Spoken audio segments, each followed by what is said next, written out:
안녕하세요. 다산에듀 전병칠 원장입니다. 이번 시간에는 사장 동기기 그 첫 번째 시간으로 동기기의 특성에 대해서 알아보도록 하겠습니다.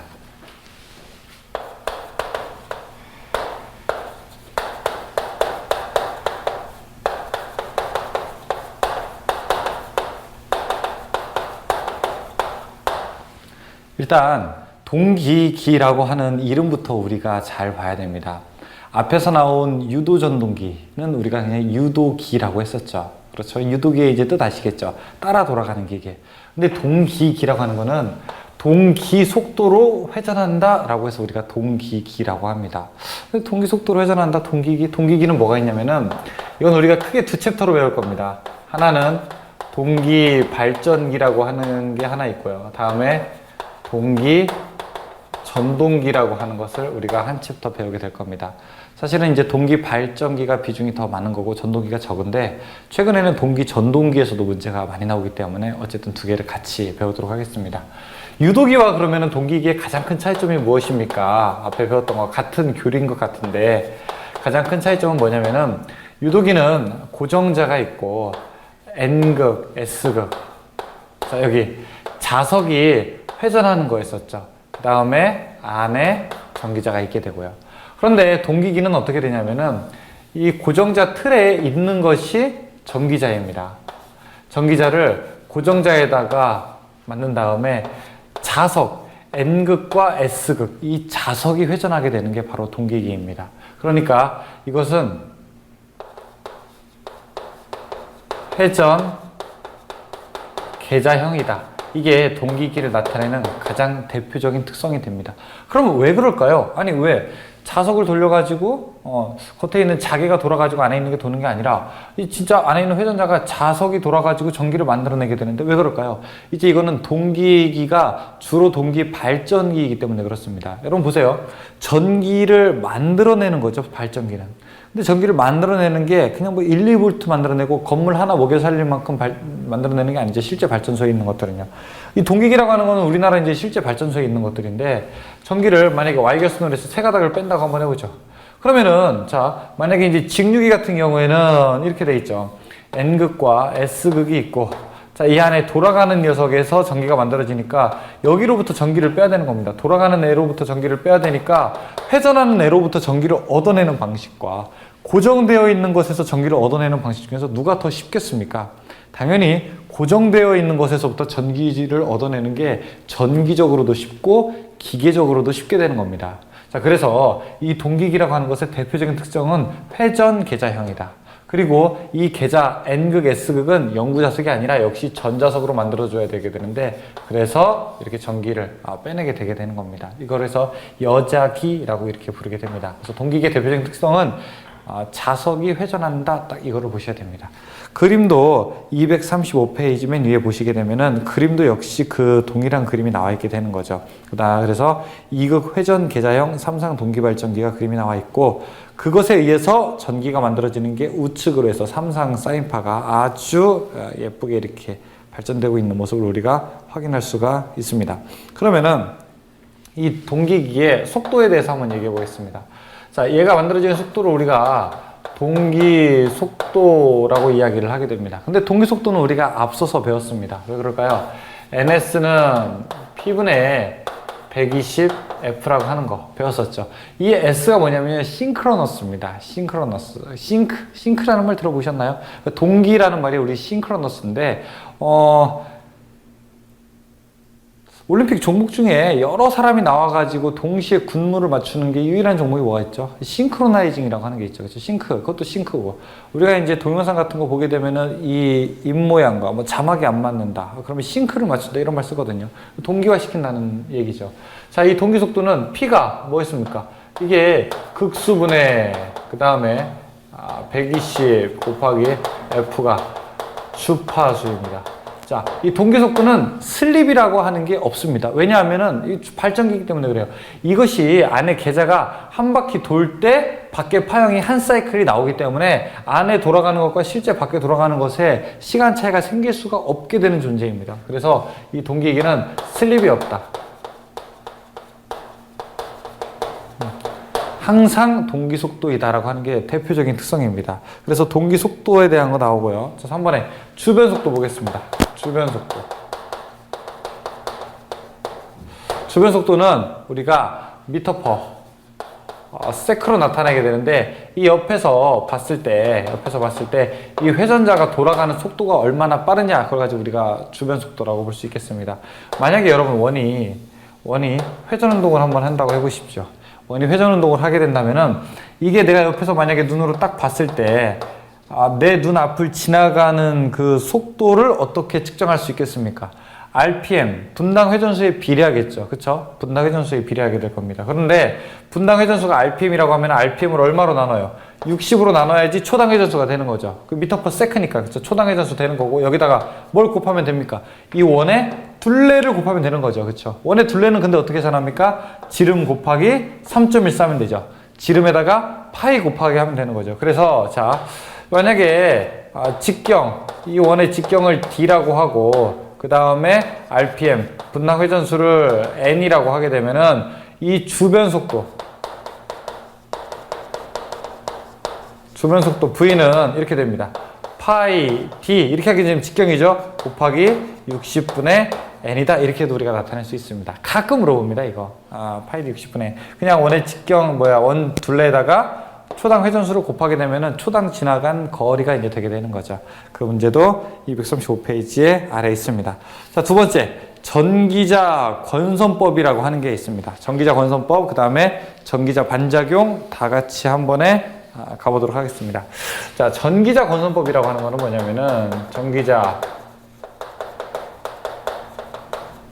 이 동기기 같은 경우에는 전기자가 고정자로 되어 있습니다. 그러니까 고정자가 고정되어 있는 게 전기자고, 회전되어 있는 거, 실제로 돌아가는 게 이게 바로 계자입니다. 그래서 회전 계자형인 거죠. 그러면은 전기자 권선법은 고정자에다가 코일을 감는 방법을 뜻하게 되는 겁니다.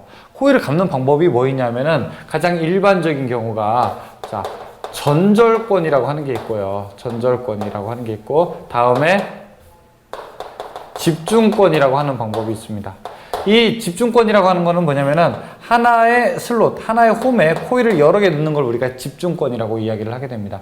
전절권은 뭐냐면요, 극 피치와 코일 피치가 같은 것을 전절권이라고 합니다.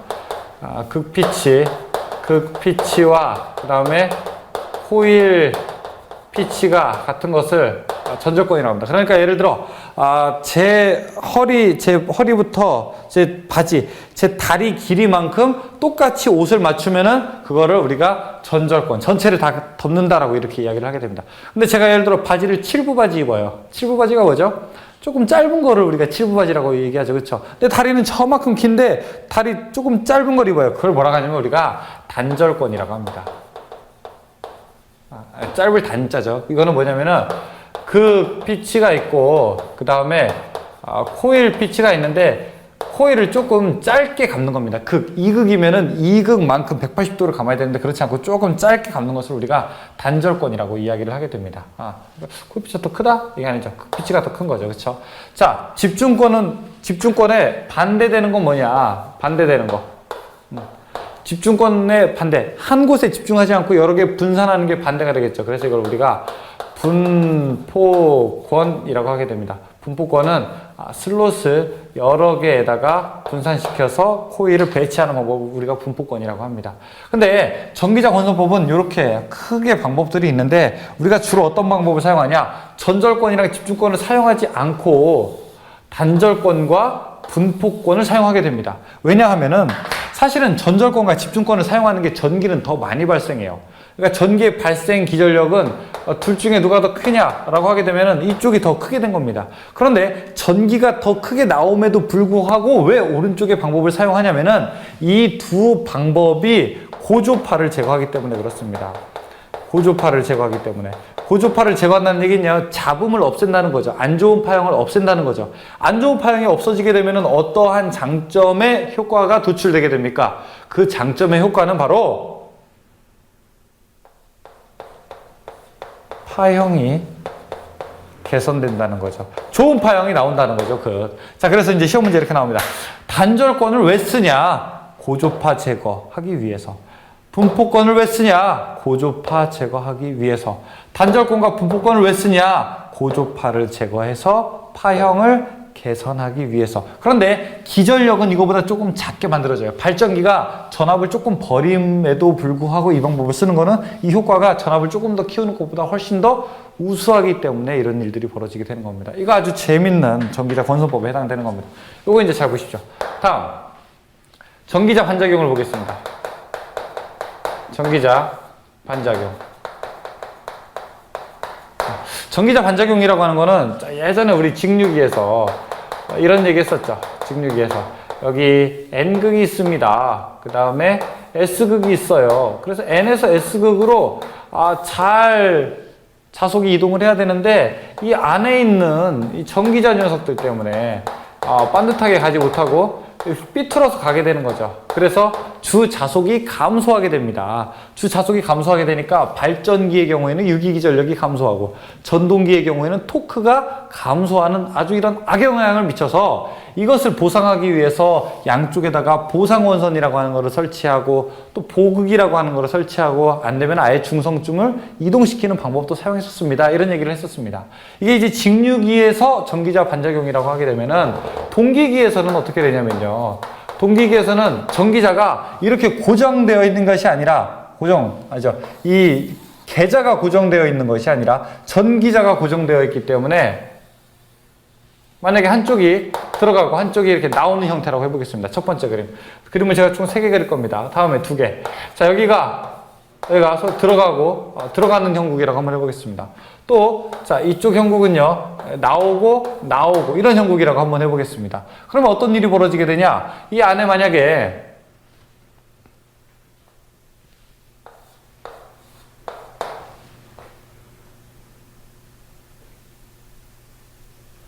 이렇게 반대로 얘기해야 되겠네요. 잠시만요. 반대로 해보겠습니다. 제가 그렇게 하는 것보다는 여러분들이 이해하기 쉽게 여기도 들어가는 거고, 그 다음에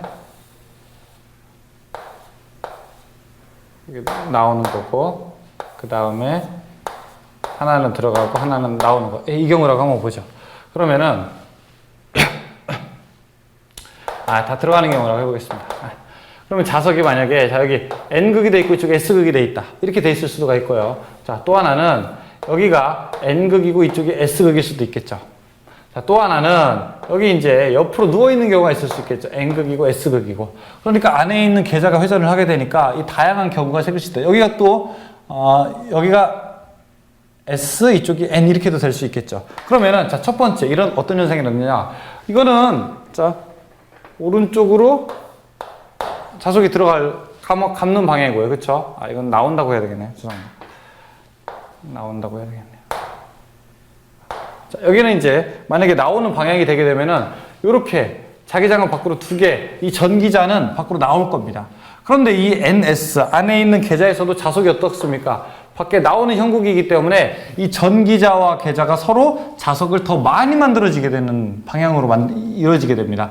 이거는 자석이 감소하는 현상밖에 없었지만 이 전기자 반작용은 전기자가 어떻습니까? 자석이 더 만들어지게 되는 거죠. 오히려. 그래서 이걸 가지고 우리가 자석이 더 만들어진다고 해서 증자작용이다 이렇게 얘기를 합니다. 자석이 오히려 증가하는 거예요. 그런데 자, 이 오른쪽 그림 보시게 되면 두 번째 그림 보시게 되면 얘는 나오고 그런데 S는 뭐냐면은 자석이 들어가는 형국이에요.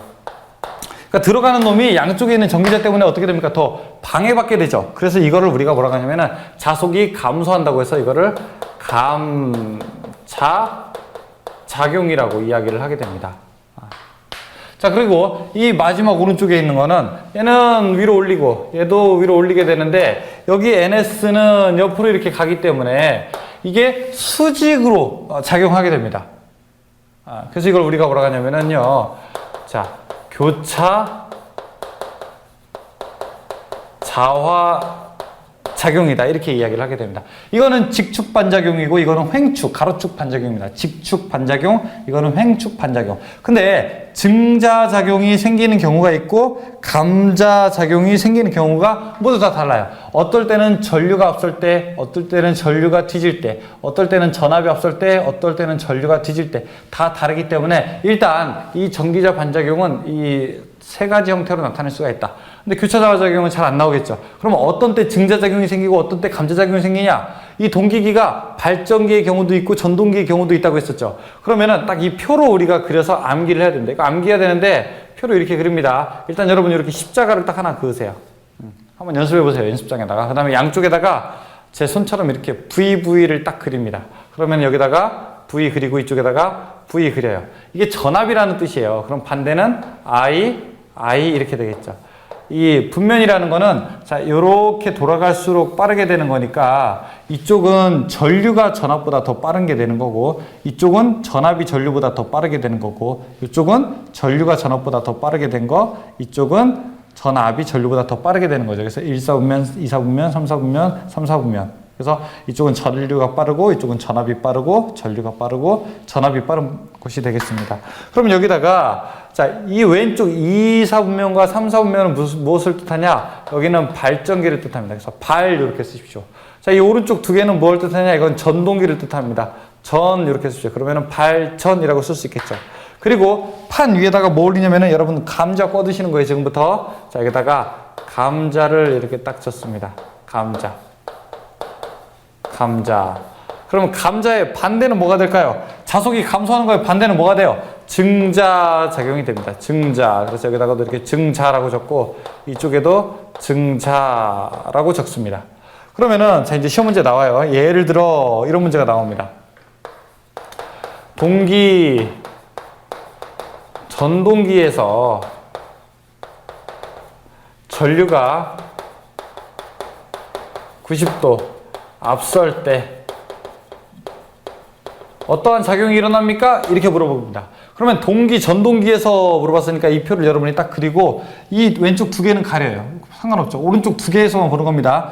전류가 앞설 때니까 자 이쪽이 전류가 앞서는 경우인가요? 여기가 전류가 앞서는 경우인가요? 이 위에죠, 그쵸? 위에. 여기는 전압인데 전류가 벌써 90도 가 있으니까 아 이때는 무슨 작용이 난다? 감자작용이 일어납니다. 이렇게 우리가 대답을 할 수 있겠죠. 그쵸? 다음에 또 이런 문제가 나올 수 있죠. 다음에는 발전기에서 이번에는 전류가 90도 앞설 때 어떠한 현상이 일어납니까? 이런 걸 또 물어볼 수가 있겠죠. 그러면 발전기에서 라고 하면 오른쪽 두 개를 지우고 전류가 더 앞설 때니까 여기는 전압이 앞설 때고 이쪽이 전류가 앞설 때니까 아 무슨 작용이 일어납니까? 증자작용이 일어납니다. 이렇게 우리가 대답을 할 수가 있게 되는 것입니다. 아셨죠? 자, 그래서 지금 쭉 나온 얘기들 중에서 전기자 반작용에서 요거 주의하시고 나머지를 가지고 문제를 풀어보도록 하겠습니다. 자, 그러면은 237페이지부터 문제 풀어보겠습니다. 계산하는 문제가 조금 있기 때문에 제가 여기를 지우고 계산을 한번 해보도록 하겠습니다. 자, 네, 여기서 문제 풀어보도록 하겠습니다. 1번. 전기자 지름이 0.2m의 직류 발전기가 1.5kW의 출력에서 1800rpm으로 회전하고 있을 때 전기자의 주변 속도는 약 몇 미터 퍼 세크인가? 전기자의 주변 속도 어떻게 구했습니까? 파이 d 60분의 n rpm 이렇게 계산했었죠. 그럼 파이가 3.149. 자, 다음에 d 직경이 얼마입니까? 이게 지금 0.2m짜리죠. 0.2m 곱하기 60분의 분당 회전수가 얼마예요? 1800이죠. 그러면 1800 계산하게 됩니다. 이렇게 되면 18.82 미터 퍼 세크가 나오게 됩니다. 다음에 두 번째, 우산형 발전기의 용도가 뭐냐? 우산형 발전기는 저속도 대용량기에 사용됩니다. 저속도 대용량기. 가번. 3번, 플레밍의 오른손 법칙에 따르는 기전력이 발생하는 기기는 뭐냐? 오른손이 뭐예요? 우, 발, 좌, 전 그랬죠. 우, 발, 오른손은 발전기죠. 플레밍의 오른손 법칙은 발전기에 해당되는 거죠. 가번. 4번 전기자를 고정시키고 자극 NS를 회전시키는 동기발전기는 자극을 회전시키는 걸 뭐라고 했어요? 회전 계자형이라고 했었죠. 그쵸? 가번이죠. 회전 계자법. 5번 동기속도 1800 주파수 60Hz인 동기발전기의 극수는 얼마가 되는가 물어보고 있습니다. NS 동기속도는 P분의 120F 그랬습니다.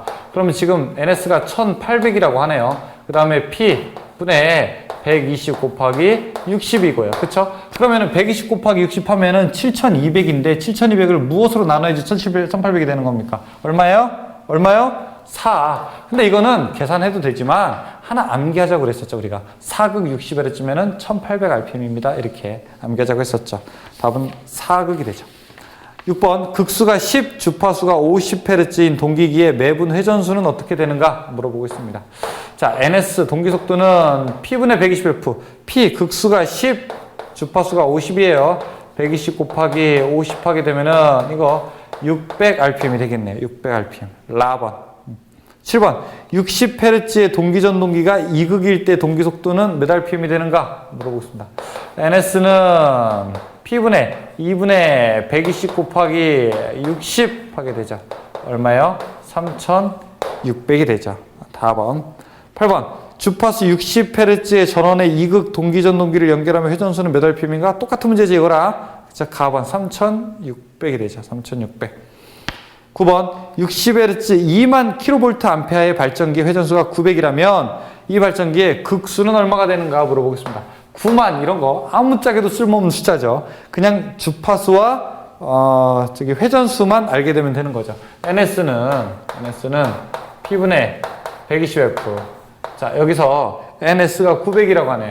900은 P분의 120 곱하기 얼마입니까? 60 이렇게 되는 거죠. 7200 나누기 얼마 하게 되면은 900이 되겠습니까? 얼마? 8 되겠네요. 8.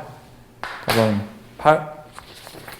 10번 주파수 60Hz를 내는 발전용 원동기인 터빈 발전기의 최고 속도는 얼마가 되는가 물어보고 있습니다. 자, 60Hz 최고 속도 60Hz의 최고 속도를 물어보니까 NS 동기 속도는 P분의 120F예요. 근데 P 극수가 가장 작은 거, 작을수록 속도가 빠르게 되는데 가장 작은 것은 2극입니다. 2극. 그리고 120 곱하기 60 하게 되면 얼마입니까? 3600이죠. 네, 이런 문제들 아주 쉬운 문제들이죠. 그렇죠? 답은 다번이 되겠네요. 자, 여기까지 동기기의 원리와 특성에 대해서 우리가 배워봤습니다. 네, 잠깐 쉬었다가 다음 시간에서 여러분 다시 뵙겠습니다. 수고하셨습니다.